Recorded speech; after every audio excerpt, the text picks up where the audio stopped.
Energy energy energy energy friends, देखिए after a long time I have connected with nature and this is the flowing water.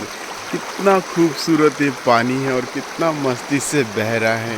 ये पानी हमें सिखाता है कि हमें भी हमारे लाइफ में कंटिन्यूअस फ्लो करते रहना है, चाहे कैसे भी सिचुएशन आए हमें रुकना नहीं है।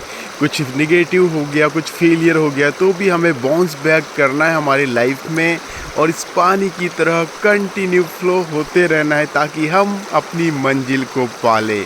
और दूसरा, ये पानी हमें ये सीख देता है कि कितना निर्मल है, कितना शुद्ध है। आपके मन में भी हमेशा शुद्धता और निर्मलता होनी चाहिए।